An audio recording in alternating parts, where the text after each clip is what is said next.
How to use your digital camera, the Basics Class 1 Video 2020 edition. Welcome to the video class on digital photography. My name is Paul Caulkins, and I can be reached at caulkinspb@aol.com. To get the most out of this video class, please take at least 10 photographs and email me your best 2. When you move your photographs to your camera, remember to name each one. Please don't use the digital file format such as DSC 6126. Email your work with a title or name. Photography is both an art and a craft, and it requires practice, practice, and more practice. I encourage you to start a folder, binder, or notebook to record your notes for this class. There'll be another video class called Beyond Basics that will follow on to this Basics class. I encourage you to capture the beauty of your immediate surroundings. And don't forget that we live in a photographer's paradise. Our coast is rich in subjects both man-made and natural. And I encourage you to look up, look down, look all around for interesting photographic subjects. And homework shoot ideas, take day and night photographs. Please turn off your inner editor and critic and try new things. Be careful during your photo shoots. Always bring snacks and water and warm clothing while you're applying the video class concepts. First part of this class is instruction. The second part is sharing your photographs with me through email. You will see the following 3 components throughout all the classes in the Basics and Beyond Basics. And these components make up all of photography. Aperture, the camera expressed in f-stops. Exposure expressed in seconds. And ISO expressed in whole numbers 100, 200 to 400. This first video will cover the craft of photography, which includes what buttons to push and the built-in presets in your camera. And the goal is to get you off auto mode. In this class, you're encouraged to look at your camera menu features and experiment with each. We will be using an SD card in this class or thumb drive to get the photograph in your computer, and then you can send them to me by email. We'll talk about SD cards in further classes, and you can buy an SD card reader to import to your computer, and some of your cameras already have cables to do the same thing. Okay, what is a camera?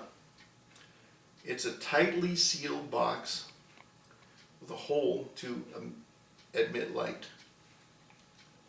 There's a thick cardboard or hardboard wood box covered in a thin layer with imitation leather, and the shutter is simply a rotating disc with a spring with a 2-way lever. There are 2 viewfinders located on the top and right side of the camera. The mirrors, in fact, are small plates of highly polished metal, and the aperture ranges from f8 to f22. Light-sensitive film, in this case, the Agfa D6 Plenochrome, captures and saves the image. In 1975, Kodak developed the first digital camera. With the digital process, you can view your photograph instantly. This is a quote from Art Wolf in 2018 in the PBS program. "I find the ability to shoot continuously, essentially at no cost, with instant gratification, having a built-in monitor to review the captures to be invaluable. The concept of digital photography was made possible by electrical, signal, and software engineers. The digital difference, and here you can see two different digital cameras, but they have in common plastic or metal bodies, light-sensitive chips, and an onboard computer.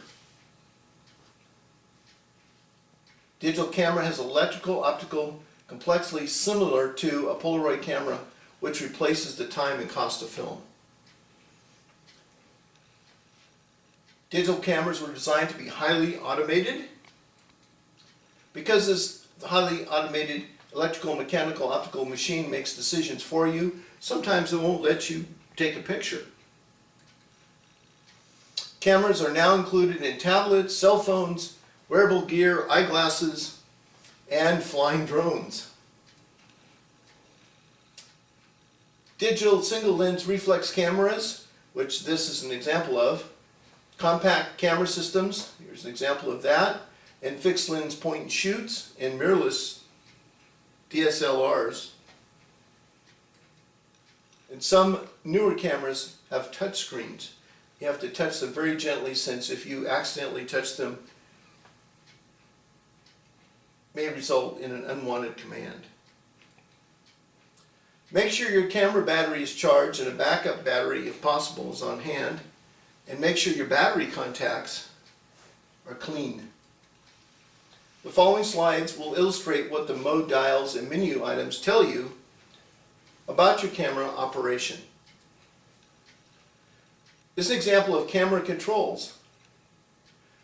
These tell you what the shooting mode is. By the way, this whole thing is an LED screen. What your image size is, frame shots, and image quality.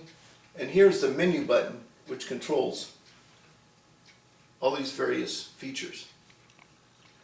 Different camera, you'll notice that the camera controls and mode views are relatively the same. You have a menu button, playback, frame views, grid, focus frame, flash status, and shooting mode.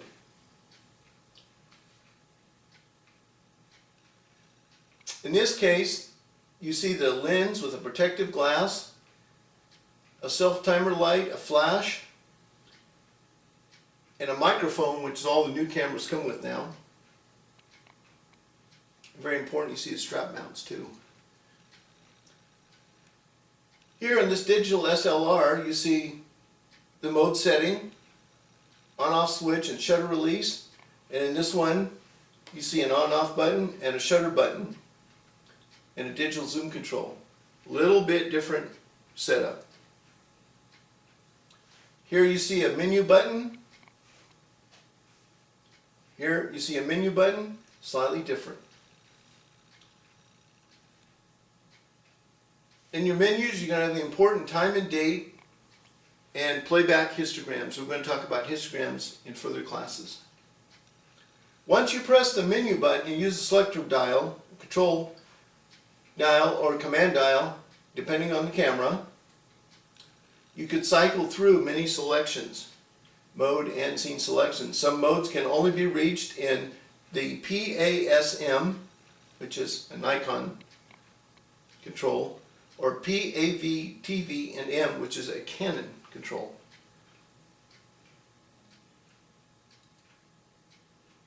Image quality, file naming, Redeye Reduction are seen in these various menus. It's an example of a Canon mode dial. Notice the P, TV, AV, and M. And Canon adds a depth, a field.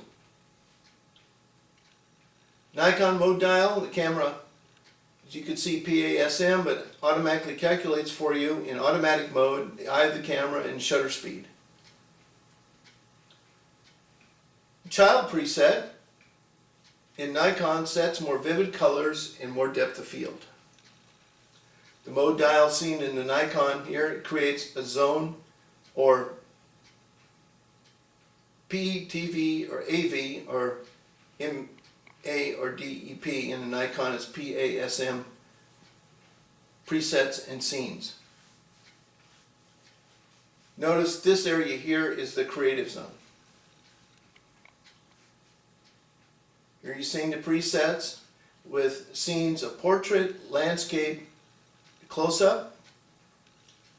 Color is automatic white balance, and sensor sensitivity to light, or ISO, is done automatically, and the camera determines if a flash is needed and automatically does it for you. Presets include sports, night portrait, flash off, and in some cameras may have more.